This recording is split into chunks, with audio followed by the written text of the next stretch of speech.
welcome back to Daily Life with Deb. Today I'm going to share with you one of my favorite things about fall and winter for that matter, and that is simmer pots. I love simmer pots. Growing up, my mom always had a pot on the stove. Sometimes it was just water for humidity, and other times we throw like some cinnamon or some spices or orange peels or something like that in there. And I loved it then, but for some reason I never thought about going beyond just orange and cinnamon, basically, because that's what my mom always did.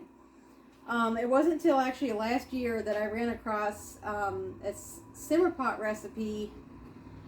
I don't remember if it was a Facebook post or what it was. I ran across one somewhere, and it used other ingredients that were rather foreign to me, but I decided to try it, and I was like, these ingredients don't seem like they'd go together at all. But I put it together and I loved the smell. So then it kind of got me started playing around with other different ingredients and that sort of thing. And some of them were like, okay. I mean, they smelled good, but some were just too weak, and other ones were really great in my opinion. So I'm going to be sharing with you several of my favorites that I've come up with some of them I haven't actually come up with. Some of them were already too perfect to tweak, and I just want to share those as well. And then there was a few blends that I came up with myself. But for today, I'm just going to be doing the one for today, and then I will be making other videos in the future with more different blends, different scents and stuff. The one today, it actually smells just like a coffee shop. Now, I never understood what all the hype was about coffee shops until just a few years ago well, to be honest, I've never really been to one until just a few years ago, and then I was like, oh, okay. And then I've gone a little bit more frequently, and now I really like coffee shops, just that whole cozy coffee, that whole vibe, anyway.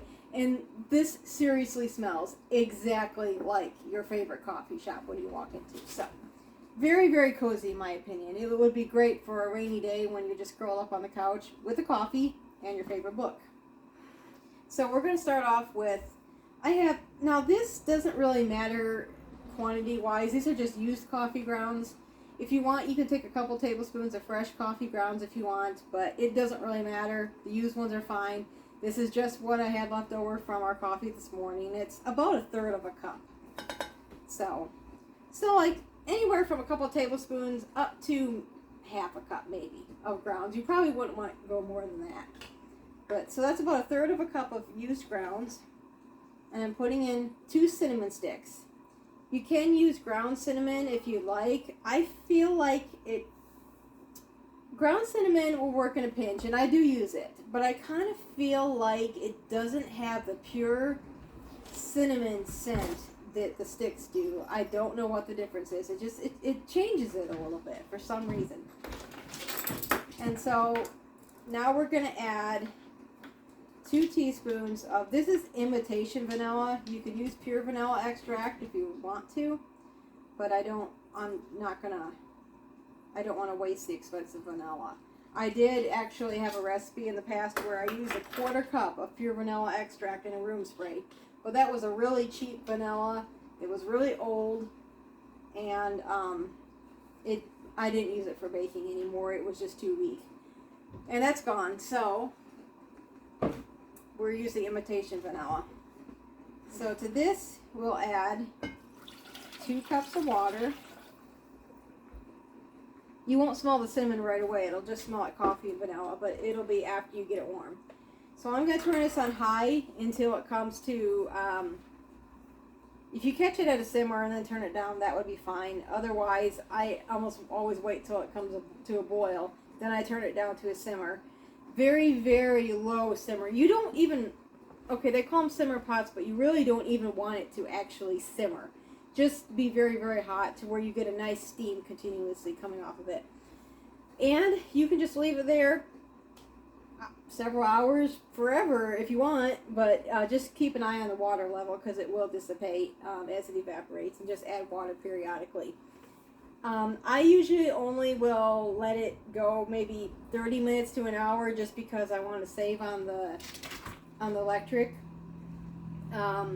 If that's not a big deal to you, feel free to keep it on as long as you want. Or a wood stove's ideal. I really wish we actually had a wood stove for this purpose, for this reason. Because you can keep it on there all the time if you do that, if you have a wood stove. Other things you could use would be a crock pot. Some people use a crock pot. And I have used a crock pot before. I have a little small one. But you will want to bring it to a boil before you add it to the crock pot. Otherwise, it just takes a long time to heat up. There's probably, I've heard of people doing it with wax warmers, but to me, I don't get enough sense to actually come out of that. We got a kitty cat chasing a pecan around the floor.